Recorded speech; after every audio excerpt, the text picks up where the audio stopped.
Udah bareng gua, pengacau komunitas ya. Bangsat. Patrick Effendi. Perusak komunitas. Kita mau ngomongin apa? Kita sebetulnya udah pernah ngelakuin ini, terus hilang. Nggak hilang. Ada, terus Ada. nggak pede. Kan lo mau bikin podcast, kenapa nggak jadi? Iya, karena setelah di review banyak ngomong bangsat anjing segala macam itu kan ada buat anak-anak, buat ibu-ibu gitu. Jadi terus Ya lo kalau pengen bikin podcast buat ibu-ibu ya jangan interview gua lah. iya kan tadinya kan buat general kan, ternyata begitu diambil data marketingnya begitu kondisinya ekosistemnya BSD. Jadi ya sulit. Pet, lu tuh tadinya backgroundnya apa sih? Dari mana nih? Kuliah apa? Kuliah? IT. Yang nggak selesai itu kan? Nggak selesai gua, IT multimedia. Jadi pendidikan tertinggi ini SMA? Diploma. Lumayan. karena waktu itu ada 1 tahun dulu nih. 1 tahun dulu gua diploma, habis itu baru lanjut ke second degree kan. Oh, gitu. diplomanya D3 ya? Ya, Diploma lah. Gua nggak tahu tuh namanya. D1 apa nggak tahu. D1 nggak tahu gua. Berarti ingat ya catatan sekolah tidak menentukan kesuksesan. Yes, betul. Terus dari IT lo ngapain? Jadi tuh dulu gue tuh dipaksa IT karena bokap maksa gue engineer kan, insinyur. Pokoknya science lah gitu. Ya udah, akhirnya gue ngambil IT karena gue suka programming. Tapi gue tuh basically gue juga suka art. Cuman selalu dibunuh sama bokap dulu. Gak boleh lah gitu kan. Iya, wajar. Lu Cina mau jadi apa? Mau jadi Rizal Mantovani? Mimpi banget lo gitu. Dulu gitu beneran serius. Emang Rizal Mantovani Cina? Bukan, maksudnya lu mau jadi kayak di Jaya gitu nggak mungkin gitu, karena lu kan sipit gitu kan. Ya udah. Kalau jadi PNS tuh nggak mungkin, kalau mungkin apa? Ya. Itulah bokap apa ya, konvensional lah ya, orang insinyur dari Jerman. Terus abis itu ya udah, abis itu gue pas pulang, gue sempet pulang karena gue pikir udah break dulu deh gue gitu kan sambil nyari. Terus gue ketemu Eugene Panji. Gitu, nggak sengaja di mall, sutradara video klip waktu itu. Oh, masih video klip. Merajalela tuh di MTV namanya selalu dibawa Eugene Panji. Yeah. Dan hasilnya dia tuh memang salah satu sutradara yang konsepnya tuh menurut gua brilian banget gitu. Apa Eugene Panji karya terkenal yang kira-kira orang tahu yang di Costume Mes? Chris ya? Chris yang mana? Yang albino. Oh. Ya kan? Terus banyak banget. Itu aneh banget ya Chris yang albino itu. Iya, dia tuh banyak tuh konsep-konsep nyeleneh gitu. Cukup storytelling sebetulnya kan ceritanya. Storytelling. Terus storytelling simple banget gitu. Eugene Panji tuh. Padahal kalau lo lihat era di 90-an video klip tuh absurd loh. Kayak gua kemarin nonton lagi The Fly. The Fly itu aneh banget loh. Gua enggak ngerti jalannya cerita itu. Terbang men, dia bawa apa enggak tahu, bawa mayat apa bawa apa, dia teriak-teriak pinggir jalan gendong, ya berat lah gimana sih? Kalau menurut gua dulu tuh video klip lebih eksperimen teknis juga soalnya. Betul. Karena nggak kayak anak sekarang dulu tuh nggak bisa isi itu akses gitu kan. Jadi pada saat megang kamera lu sekaligus eksperimen teknis sama sekaligus explore konsep gitu. Orang mungkin nggak tahu betapa susahnya syuting dengan film gitu. Iya, celluloid. Celluloid. Dan saya lo nggak bisa take mulu dari mana udah habis. Gua masih ngerasain banget tuh video klip celluloid itu. Gua juga masih ngerasain. Nah, terus ketemu Eugene? Ya udah, terus gue jadi asisten dia sampai akhirnya gue cukup mengumpulkan uang dan akhirnya gue iseng banget waktu itu gue ngefans banget sama Seven. Ya kan, ya umuran kita siapa enggak gitu kan. Terus dia keluarin album Pejantan Tangguh. Ada satu lagu tuh gue suka banget tuh, Pemuja Rahasia. Dia mikir ini kalau dibikin konsep lucu banget nih gitu. Terus waktu itu tuh si Denis Adiswara dia tuh lagi bikin film-film pendek gitu. Ada namanya El Meler, si Dul, Adul yang kecil tuh. Ya udah akhirnya gue dari situ gue bikin video klipnya Pemuja Rahasia pakai duit gue sendiri. Gue minta izin sama Sony. Tapi luar biasa aja nih, H-2 tiba-tiba manajernya Ceylon Seven telepon gua. Dia bilang, Mas Patrick, terima kasih ya udah dibikinin video klip. Ini anak-anak harus datang kapan nih, jam berapa segala macam. Padahal di konsep gua nggak ada Ceylon Seven ya. Gitu. Jadi gua langsung, waduh gitu, gua seneng banget, anak-anaknya tuh humble banget. Terus ya udah, akhirnya bikin video klip Pemuja Rahasia, ada Ceylon Seven-nya dari situ tuh. Start kick off gua jadi sutradara video klip. Waktu lu ikut Eugene Panji ya, gue penasaran sih. Kalau tadi nyebutin rumah, bokap, lu nge-break, lu keluar dari kolam lo, bahwa ya lu Cina apa nggak di dunia kreatif apa gitu tuh akhirnya orang tua lu tinggalin aja gitu. Iya, bokap udah nggak bisa nahan gue juga ya. Tapi terus terang perspektif gue tuh berubah pas gue kuliah. Waktu gue ke Melbourne malah gitu. Dulu tuh gue Cina-Cina Kelapa Gading yang serius, yang ketemunya sama Cina-Cina Kelapa Gading doang, yang ngomongin lu orang gitu kan. Eugene Panji, gue inget banget. Pakai sendal jepit terus dong? Wah iya, pakai sendal jepit, karena Alienware gitu kan. Alien itu Eugene Panji pertama kali sama gua, dia itu nggak komplain apapun tentang kreatif gua, cara gua bekerja apa. Dandanan gua deh. Anjing lucu banget. Asli gua didandanin sama dia. Jadi kan waktu itu lagi endorse distro gitu ya. Gila men, gua mau ambil apa aja boleh tapi dipilih sama dia. Jadi ya kan ini jelek, ya ini bagus. Jadi gua akhirnya yang dandanin gua tuh Eugene Panji banget. Karena Eugene itu dulu salah satu sutradara yang terkenal, dia tuh kalau lu ingat dia semua selalu pakai putih-putih. Ya. Pada saat semua sutradara pakai hitam-hitam, dia semua pakai putih-putih. Celana pendek, topi, dia pakai putih-putih lah. Dia stylish banget lah gitu. Dia tuh seangkatan Riza Mantovani ya? Enggak, dia tuh satu-satunya yang di luar. Jadi kalau video klip tuh dulu sutradara itu banyakan jebolannya dari Broadcast Design Indonesia. Iya. Oleg Sanca Bahtiar, you name it lah, Yosef Purnomo, Rizal Mantovani, segala macam. Masih banyak nama-nama besar lagi. Si Jin Panji ini dari KJ. Oh. Abis itu sutradara video klip. Ya, terus aja tuh. Making berapa tahun? 2004 gue mulai, mungkin sampai 2008. Ya, 4 tahun lah. Lagi oke-okenya, terus gue ada masalah pribadi, putus cinta lah ya, standar. Putus cinta, terus akhirnya ada mimpi kecil gue gitu. Yang pengen ngeband, dulu anak band kan gitu. Dewik yang bawa gue. Akhirnya gue dibawa ke Palu. Bawa ke Palu, yaudah gue nongkrong sama anak Palu. Dari situ, akhirnya gue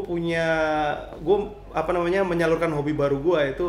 Tadinya pengen ngeband, terus lama-lama gue pikir anjing tetep aja gue Cina, terus tua juga, not good looking juga gitu kan, mana laku gitu.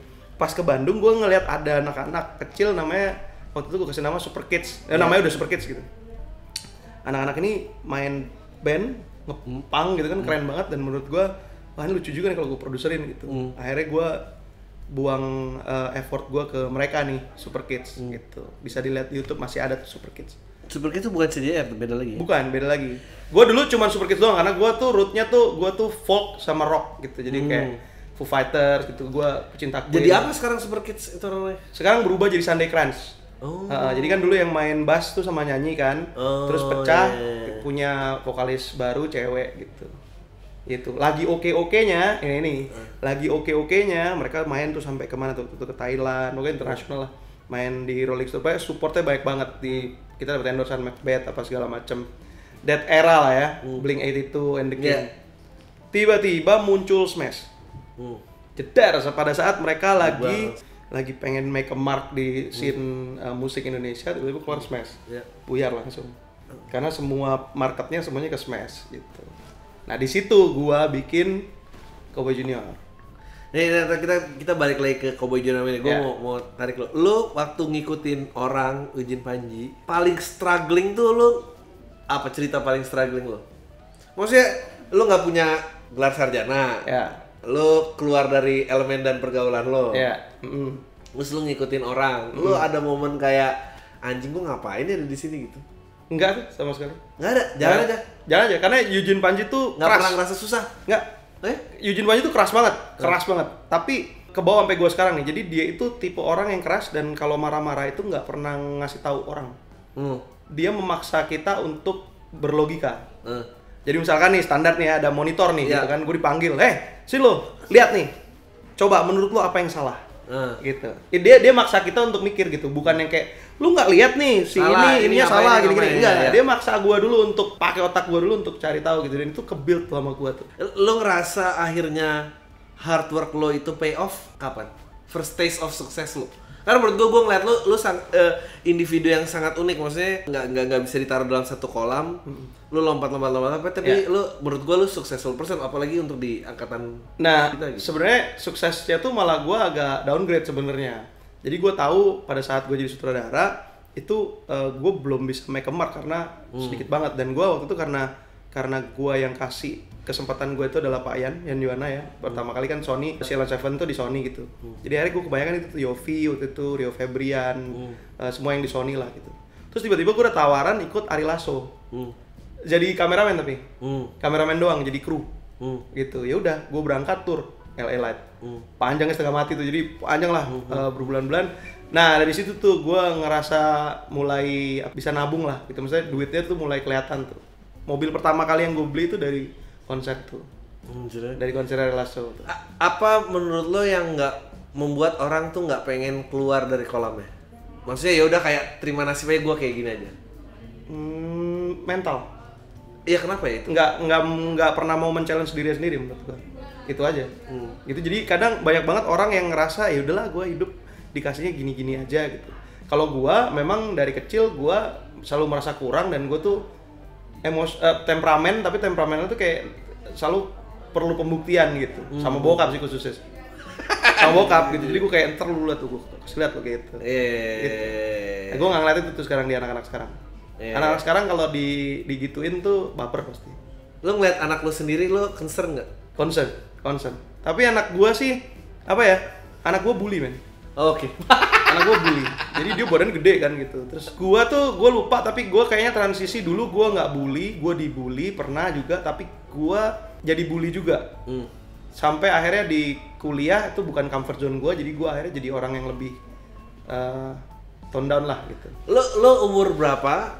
Patrick tuh jadi sepenuhnya Patrick, bukan Patrick anak Cina, Patrick anak Melbourne, Patrick. Maksudnya kayak lu main sama Dewi tuh menarik menurut gua ke Palu apa itu kan ada perubahan, karena gua juga ngalamin itu. Gua tiba-tiba pecah, gua nggak ngerasa oh ternyata hidup gua tuh nggak susah banget ya. Gua ternyata kebanyakan main sama orang kaya aja, jadi gua ngerasa selalu susah. Kata gua salah temen, men. Nggak tahu ya. Tapi itu emang karena kebanyakan ketemu orang. Gua kadang-kadang suka ya nggak tahu ya, ngeliat orang gitu terus banyak pertanyaan, mau jadi apa, mau ngapain apa. Menurut gua karena kebanyakan mutusin sebelum nge-explore aja sih, kayak enggak, gue sukanya ini padahal lu nggak pernah ngeliat ini apa gitu. Nah gue sendiri juga kan gue belajar gitu, maksud gue dulu tuh cita-cita gue ya cuma jadi sutradara gitu kan, bikin karya sampai gue kenal merasakan kesuksesan Cowboy Junior, baru gue kenal namanya IP, intellectual property. Dari situ akhirnya gue belajar bisnis. Karena gue ngerasa sebagai sutradara tuh sebenarnya gue nggak bagus-bagus amat gitu. To be honest gitu, maksud gue kalau dibandingin sama zaman dulu tuh, iya, jadi dibandingin sama angkatan gue tuh dulu yang keren-keren tuh menurut gue Anggi Umbara, Tepan Cobain, Sim tuh salah satu mentor gue juga dulu kan, kita sama-sama sama Eugene Panji. Terus siapa lagi? Sim lama di iklan juga ya. Gue tuh kerja sama Eugene pernah iklan, Sim juga pernah iklan. Iya, Abimael Gandhi gitu. Mereka tuh menurut gue sense artnya lebih gede gitu, sedangkan gue tuh ngerasa selalu otak gue tuh agak balance gitu, kanan kiri gitu, bukan yang kiri banget atau kanan banget gitu, jadi balance aja gitu. Gue senengnya pas lu tadi nyebut Smash, kan lu ini musik banget ya. Menurut lo kenapa Smash itu waktu itu swipe the nation gitu loh? Lagunya enak satu, terus udah gitu memang relate, cowok ganteng-ganteng, mostly di kita itu cewek, ya kan? Mostly di kita cewek gitu kan. Dan udah kosong lama tuh ya boy band. Udah kosong lama gitu. Yang gue sebel waktu itu cuma lack of quality aja, itu doang. Maksud gue terlalu cepet gitu groomingnya. Sedangkan gue ngelihat proses yang dijalani kayak teman-teman kayak Glenn Fredly, Rio Febrian di zaman ikut kompetisi apa ini langsung des gitu langsung. Ya susah lah, Glenn Fredly tuh dari Funk Section. Solo terus album pertama hampir flop, Rio Febrian itu Asia bagus betul. Itu dia sehabis kita dapat AB3 kan. Tapi orang-orang udah nggak ngeliat itu lagi, kayak itu yang gue juga selalu struggle. Menurut gue yang paling berat bikin karya itu adalah di dalam market yang terus mengexpand. Attraction naif market itu lebih besar daripada lo memaintain current customer. Betul. Bermain di dua kaki itu paling sulit gitu. Kalau misalnya dulu di film tuh, lo tuh udah nggak bisa ngarepin kayak production quality tuh equal sama penonton yang datang. Jadi kayak orang-orang yang nonton kayak Quickie Express, itu udah nggak ada orang-orang itu. Udah nggak ada, udah gone semua. Sedangkan gua sampai hari ini mendambakan, menurut gua Quickie Express tuh one of the best movie Indonesia gitu. Karakter, topik wise, story, topik, production value gitu. Di Masja itu buat yang nggak tahu boleh, sama Joko Anwar. Kita ngomong gini kayak jadi orang tua komplain. Gua tuh nggak tahu nggak. Tapi gue gini, gue itu menurut gue ini apa meneruskan ilmu gitu. Harus terusin. Karena sekarang anak-anak umur 20, 19 nggak kenal Vicky Burki kok. Vicky Burki? Nggak tahu gitu. Jadi di era itu aja nggak tahu, apalagi yang atas. Kayak kemarin ada film PSP, ya kan? Anak-anak komika juga banyak tuh. Cari muka dikit kan. Tapi nggak, gini intinya PSP itu menurut gue film yang oke, story wise apa segala macam. Tapi sebelum ke situ ternyata gue tanya-tanya ke banyak orang nggak tahu PSP itu apa. Iyalah, jadi lu nggak bisa bilang kayak oh Warkop DKI 6,5 juta ya wajar lah pakai IP ya Warkop. Belum tentu men, bisa aja. Gue selalu bilang ini kalau lagi diskusi, lu bayangin Indonesia tuh merdeka tahun 45, di luar Jakarta baru boleh punya medianya sendiri di atas 98. Dan tahun ini apa tahun lalu gitu, 21 baru 1000 titik layar. Jadi lu bayangin aja, sebetulnya banyak banget orang yang nggak keakses dan lu nggak bisa bilang bahwa tuh kok film katro gitu lakunya banyak. Gue paling sering ngomong kayak gitu kan. Nah, jadi lu keluarin CJR tuh berusaha mengcounter narasi Smash. Iya. Dan berhasil nggak? Iya, ternyata berhasil. Iya. Jadi gue gini, waktu itu bukannya gue nggak setuju sama Korea, gue waktu itu dengan Korea juga keren gitu. Tapi karena gue agak old school, menurut gue boyband itu karakter, bukan seragam. Iya, gitu. Karena lo pasti didikannya Motown. Iya, Motown. Gue suka banget sama Motown, gue cinta banget sama Motown. Jadi akhirnya gue bikin karakter tuh Cowboy Junior berlima. Ada yang preppy, ada yang dewasa, ada yang bad boys, ada yang ininya. Sampai akhirnya yang rilis tuh jadi berempat. Gitu. Apa yang terjadi dengan member kelima? Solo album. Oh, itu kan era dimana label-label besar juga udah mulai turun tuh kan gara-gara bajakan, segala macam. Nah, lucu nih. Kesuksesan Cowboy Junior waktu itu lagu pertama tuh, bener-bener lagu pertama tuh lagi naik tuh, misalkan lagi di sini ujungnya sini ya, lagi di sini, deng Black October. Habis RBT. Iya. Oh, ada istilahnya Black October. Iya, Black October. Gitu. RBT itu kan waktu itu problemnya gara-gara maling pulsa. Iya, dan renewal tanpa izin apa yang punya kan, terus orang mau unsubscribe nggak bisa kan, itu disu. Iya, informasi yang kurang nyampe lah itu. Jadi kita nggak nikmatin RBT. Iya, memang sedih banget sih. Gue nggak nikmatin ini ya. Penghasilannya nggak nikmatin. Enggak. Bener-bener jadi lagi picking, deng Black October. Oh, lu nggak nikmatin itu. Oh iya. Tapi semua royalti dapat dong pengarang. Dapat. Tapi maksud gua angkanya itu jauh banget gitu dari yang bener-bener sebelumnya gitu, sebelum teman-teman yang lain gitu. Nah, ini karena Patrick kan juga gue bilangnya apa sih, penggiat animasi, apa sih? Iya. Lo animator, lo apa animator bukan? Jadi mungkin secara cepet gini, karena gua tuh akhirnya IP itu buat gua seksi banget. Jadi gua bisa bekerja tanpa gua bekerja actually gitu kan. Akhirnya gue mikir, kayaknya keren nih IP. Dari kecil tuh gue juga suka animasi. Karena gue punya PH, akhirnya gue mengarahkan PH gue untuk bikin TV program. Segala macam, semua yang IP based gitu. Iya. Dan akhirnya kesuksesan Cowboy Junior akhirnya ngebuka mata gue untuk bikin IP yang sustainable. Karena dari awal gue tahu nih, kayak Cowboy Junior ini pasti ada umurnya gitu kan. Iya. Jadi akhirnya bikinlah animasi kartun. Itu sambil kita servicing juga. Sampai sekarang akhirnya jadi panjang, jadi lebar. Jadi dari PH ke punya animasi juga, punya VR, AR juga, sama ada divisi musik. Sekarang baru buka Creativeness Indonesia, itu training center buat ya kreator-kreator ini. Secara singkat deh, IP itu apa? Biar IP itu intellectual property. Yang jadi, isinya, yang isinya itu adalah karya cipta dalam bentuk apapun, gitu. Jadi banyak banget kalau di breakdown IP kayak panjang banget. Iya, pokoknya kalau dari misalnya film atau buku ya itu berarti IP ada cerita, judul, karakter, karakter, semua yang terkandung di dalamnya. Kalau musik berarti nadanya, lirik, segala macam. Bahkan grup bandnya dan segala macam. Iya.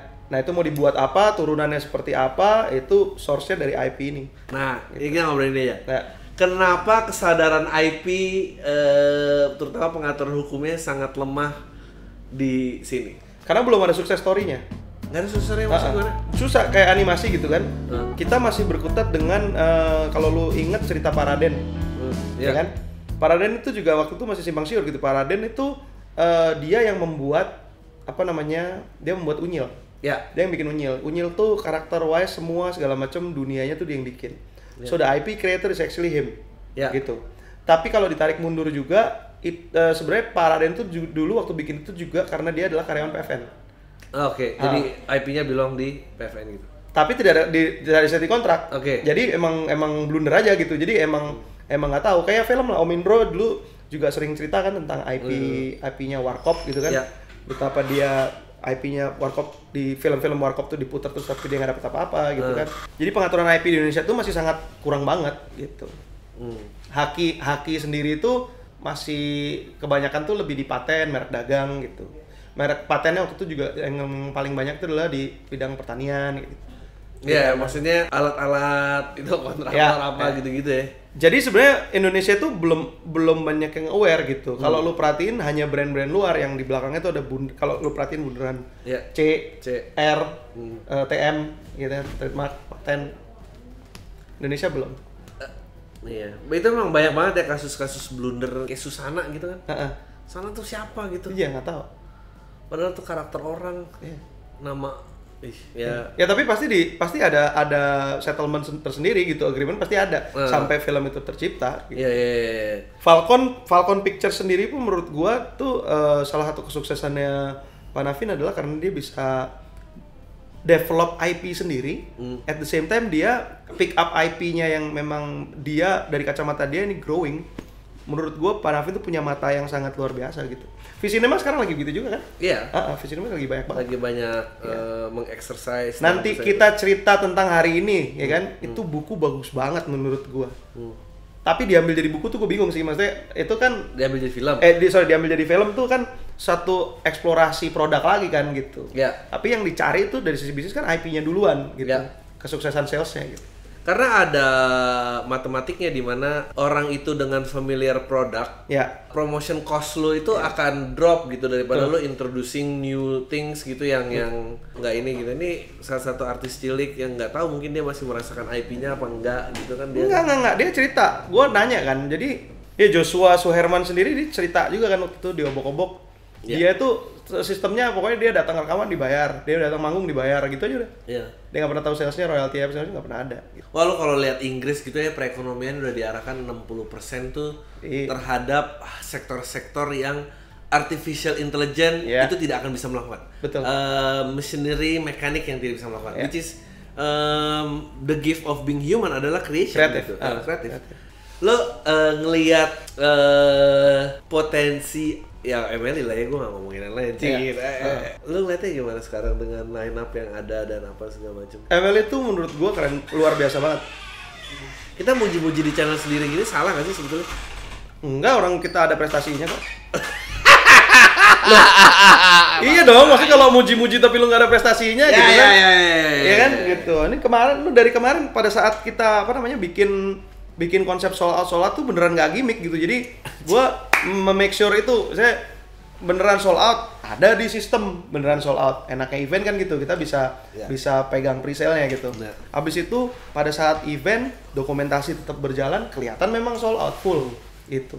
Dani Aditya barusan sold out lagi gitu kan. Emily Goes to Bali persiapan nggak nyampe seminggu, 5 hari kalau nggak salah sold out gitu.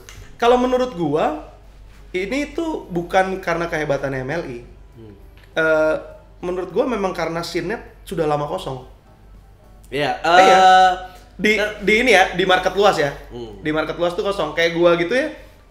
Gua tuh seneng banget gitu. Makanya salah satu buat gua karena relate doang ya. Dan ada buat gua salah satu stand up yang gua tunggu-tunggu tuh selalu stand up Panji. To be honest. Sampai gua ngeliat lu. bener. Gitu. Ya bener. Menurut gua Panji tuh buat gua di sini. Aduh. Di sini enggak, gua bukan ini muji lu karena ini gitu. Karena gini, apa namanya? Pembawaannya segala macem. Itu tuh kalau Panji, gua terhibur. Gua pulang, anjing lucu banget Panji gitu. Kalau lu, gua mikir bangsat ya juga ya gitu. Kayak ketika lu itu bedanya. Lu pernah gak sih lu nonton film, lu begitu terhiburnya sampai lu kayak wow gitu. Tapi ada film yang anjing banget gitu, sampai lu 1 bulan lu masih ngomongin gitu kayak anjing tuh film gitu kan kayak gitu. Kayak gitu. Dan biasanya memang film-film yang bikin gitu tidak terlalu komersil. Betul. Itu yang paling struggling, itu yang paling ya ampun sih gitu. Gua aja masih nggak ngerti, banyak orang yang marah dia karena dasar nih MLI merusak esensi podcast awal minggu aja. Gua emang lu pikir siapa gitu? Maksudnya kayak itu juga orang tuh nggak tahu struggling gitu. Men, ya gitu. Ya nggak tahu ya, kalau gue sih gue memang demen, maksudnya gue ada beberapa komedian yang kayak lampu tuh pecah gitu di kepala gue kayak aduh, wow gitu observasinya, penceritaannya gitu, gue langsung ngebayangin ya sama kalau di luar negeri ya sedikit ya gitu, kayak Gabriel Iglesias, terus Russell Peters itu gue terhibur banget. Terhibur banget. Nonton Luis CK, gue fuck gitu kayak iya juga ya gitu. Ada yang di gali lebih dalam gimana kayak wah ini gelap banget ya tapi semua orang bisa relate gitu. Ya, lu lihat Dave Chappelle gitu kayak. Nah, Dave Chappelle gitu kan. Dave Chappelle Diapain ini orang? Dalam banget kan gitu. Kayak gue nonton Kevin Hart, gue terhibur juga. Gitu. Tapi nonton Dave Chappelle gue lama-lama lu graduate gitu. Wow gitu. Dan itu memang itu komedi semakin gue pelajarin in a hard way by the way gitu ya. Emang yang menuju ke ujung jurang kebenaran tuh ujung truth itu yang memang paling kena gitu. Tapi at the same time itu juga yang paling menyakitkan karena nggak semua orang bisa terima gitu. Ya tapi itu terjadi kasus-kasus kan, kasus-kasus coki Muslim. Ya. Tapi gue senang, maksudnya gue happy banget. Lu happy nggak ikut ngurusin. Kita kan juga semua suffer lah, kita semua suffer sama orang tuh nggak ngerti anjing struggle-nya kita jaga istilah biar hidup nih orang nggak mati gitu kan anjing. Tapi gimana ya, gue seneng karena gue sih harus bilang ya mereka bahkan membawa tongkat, yang gue sebagai talent ya membawa tongkat itu lebih jauh daripada gue pun nggak berani gitu. Dan itu didobrak dan itu menjadi, lu bayangin Coki dan Muslim menjadi jadi ikon toleransi itu kan absurd banget. Dari sekian banyak cendekiawan. Nah itu juga, tapi itu juga yang gue sedih gitu. Maksudnya perjuangannya Muslim Coki itu sebenarnya di situ gitu. Yang buat dia naik cuman ngomong-ngomongin Atta Halilintar gitu, menurut gue ya nggak penting juga gitu kan. Kalau gue sekarang nggak tahu Atta Halilintar. Ya maksud gue kalau jadi Atta Halilintar juga itu kayak dikipas-kipas gini doang gitu kan. Tapi orang manjat. Maksudnya saya nggak langsung kan Coki Muslim juga manjat lewat Atta gitu kan gitu. Kita tuh kayak di era siapa ya nama komedian lupa lah, dia pernah pada saat stand up tuh belum dilindungi. Jadi ada freedom of speech. Stand up nggak dilindungi dan dia pernah ditangkap dan masuk penjara. Iya gue lupa tuh. Gua lupa lu yang ceritain. Dan dia beat berikutnya baca surat tuntutannya dari pengadilan gitu kan, anjing banget gitu, maksudnya kayak masa gua dituntut gini terus ditangkap lagi gitu. Namanya siapa lagi lupa gua. Ntar ditulis di sini. Ya ntar lah adalah. Apalagi kita mau ngomongin apa lagi, Pet? Ya kalau ngomongin MLI menurut gua line up-nya tuh sekarang ini juara sih menurut gua, varian. Ya jadi, warnanya sih menurut gua. Kalau MLI divisi talent itu dibilang label tuh lengkap gitu. Kita punya Adri yang relate-nya ke sana gitu. Kita punya Muslim Coki yang memang agak keras ya, dark gitu ya. Lu observasi lah menurut gua. Yang popnya kalau di gua itu ada Regan Rispo gitu. Terus kita punya Dani Aditya sekarang gitu kan. Belum lagi talent-talent yang kita ajak kerja sama buat ngisi-ngisi juga gitu. Indonesia tuh punya banyak talent komedi bagus-bagus banget. Waktu Local Stand Up Day yang pertama itu, gua hampir nyaris semuanya gua nggak pernah lihat gitu. Gua blown away gua ngelihat si Aldes waktu itu. Wah, gua sampai sakit perut gua. Terus gua ngelihat siapa Zawin gitu. Lucu-lucu banget gitu. Cuman memang porsinya itu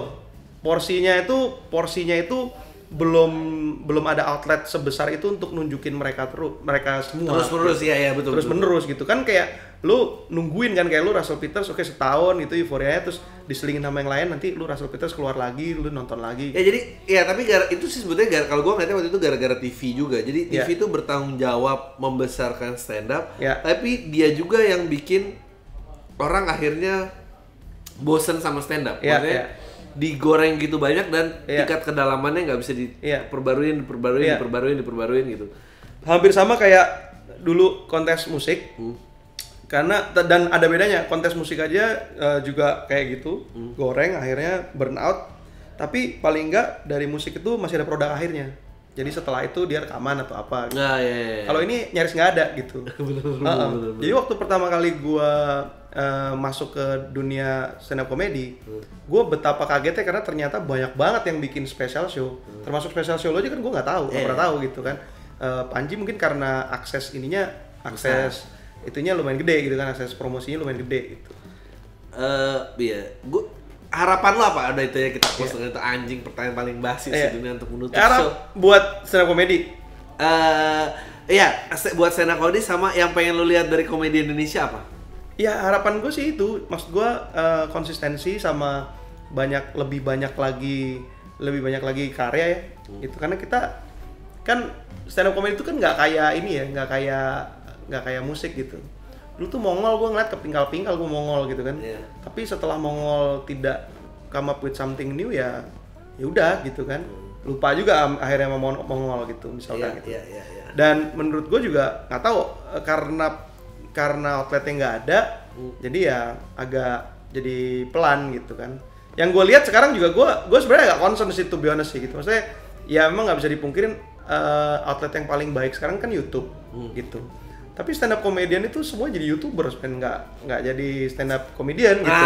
Iya memang sih. Itu maksud gue format kayak gue challenge juga MLI, gue sempet ngomong MLI, guys, kalian itu di MLI itu ada divisi bikin skrip, ya kan, divisi kreatif consultant, ada production yang bagus, ada fasilitas juga lengkap, bikin kayak apa kayak sitcom pilot kayak apa kayak gitu kan, yang lu pitchingin itu kalau misalkan belum ada jawaban atau apa, lu bikin kayak pilotnya gitu. Kenapa formatnya jadi begini terus ya? Maksudnya duduk berdua, ngobrol gitu kan, ngomongin orang gitu kan, ngomongin orang yang narasumbernya juga nggak ada. Itu standar etika jurnalistik, men. Pada saat lu debat, you need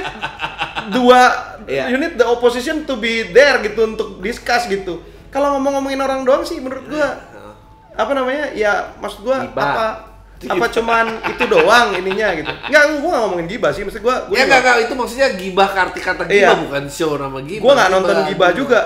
Gua jujur ya, gua enggak nonton gibah bukan karena gua enggak suka. Ya gua juga. Gua waktu itu nonton yang Uus. Menurut gua gibah lucu. Nah, terus? Iya, buat lu.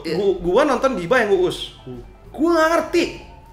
Karena gue nggak tahu siapa yang diomongin, maksudnya ngerti sih kayak ngomongin si A, ngomongin si B, gue nggak kenal, nggak tahu juga di kepala gue mukanya apa juga nggak tahu gitu. Terus benar, gue pernah ngebahas dan gue pernah diserang banyak orang, gue bilang karena gue nggak ngerti, benar-benar nggak ngerti. Opini itu nggak penting, yang penting tuh kerjaan lo apa, karena iya benar.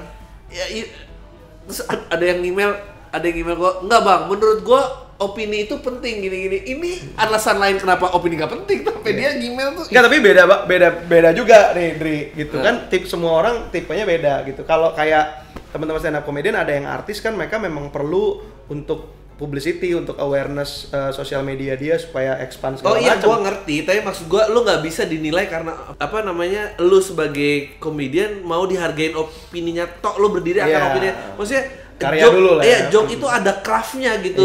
Joke itu ada craftnya, mau dia nyaris kayak opini yang dibilang langsung, iya, tapi itu harus ada craftnya, nggak bisa kayak cuma oh si ini jelek kenapa si ini.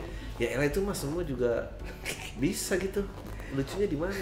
Ya itu harapan gue itu sih. Supaya lebih banyak kelucuan-kelucuan yang bisa disalurkan lewat outlet apapun lah gitu intinya. Gue sih bilang sama Kania, kalau orang punya real job tuh pasti malu dipanggil YouTuber. Yang pakai YouTuber tuh emang kalau nggak punya kerja. YouTuber tuh real job, man. Ya sekarang mungkin udah terlalu tua. Iya, enggak, maksud gue bukan itu sih esensinya. Esensinya tuh menurut gue kontennya gitu loh, ngerti nggak? Pada saat lu ini penting banget buat dibahas nih. Ini alasan gue kenapa bikin Creativeness juga. Pada saat lu dulu ngelihat MTV, anak-anak muda pengen jadi musisi, ya kan? Pada saat lu ngelihat pemain bola atau pemain basket, lu kepengen jadi orang itu. Lu punya role model yang keren. Lu bayang nggak anak gue ntar? Dia pengen jadi YouTuber, pengen jadi Ryan gitu kan, terus pengen jadi orang-orang main squishy atau makan samyang gitu. Men, masa iya sih kita dari ngerti nggak sih, kita tuh punya orang-orang gede gitu, dari 50s tuh kita punya orang-orang kayak Sam Simon gitu, kita punya nama-nama gede di musik tuh, Chris Kayahatu, di bola ada Roni Patinasarani apa segala macem. Sekarang gue nggak bilang teman-teman YouTubers itu jelek loh, mereka keren menurut gue, tapi karyanya itu nggak esensial menurut gue, itu aja. Itu doang sebenarnya, pure itu doang gitu. Kemarin ada orang nge-tweet lucu banget, 50 tahun lagi nanti akan ada DJ yang meremix Baby Shark dan klub itu akan meledak. Lo tau gak? Itu sudah terjadi hari ini. Gua banyak banget dikirimin video di mana orang-orang lagi nge-DJ scene, ya kan? Bawa ini lagu Cowboy Junior, men. Oh iya kan? Ntar lu puter dari sini. Ada, men. Oke. Ada beneran. Gua nggak tahu ya. Dan di film juga sama menurut gua. Tadi lu menarik banget ngomong Cowboy Junior. Enggak, itu memang cerita cintanya mereka. Iya. Kenapa kita punya permasalahan ya dengan kalau ada sebuah cerita tapi nggak bisa kita terima karena dia predikatnya lain. Jadi kalau anak-anak ya lo anak-anak padahal lu pernah nonton My Girl nggak sih? Ya Allah itu kisah cinta yang anak gua nangis 8-9 tahun tapi semua orang bisa nikmatin gitu. Dan nangis. Kompleksitas. Iya. Itu masalah yang kompleks, itu ranahnya terlalu lebar kalau dibahas. Itu acceptance. Hari ini kita ngebahas Indonesia, politik segala macam itu juga gitu. Iya. Indonesia itu menganut demokrasi yang kepengen semua itu sama rata. Gitu. Which is menurut gua nggak mungkin, men. Ya kayak menurut gua nggak mungkin gitu. Lu tau gak sih yang lu sebut milenial tuh could be early fathers, ngerti nggak? Iya, betul. Jadi lu nggak bisa address bapak-bapak Iya. milenial, gila mah gitu. Iya. Lu sama gua millennials. Iya, masuk millennials masuk. Bahwa kita ini udah tua juga kali, maksudnya. Ya itu sih yang gue. Ya udah itu aja obrolannya. Terima kasih banget Pak Patrick. Tai lu semua. Tai lu kenapa dada ya? Emang belakang harus gitu ya, tai lu semua gitu. Iya, enggak saya tai katanya.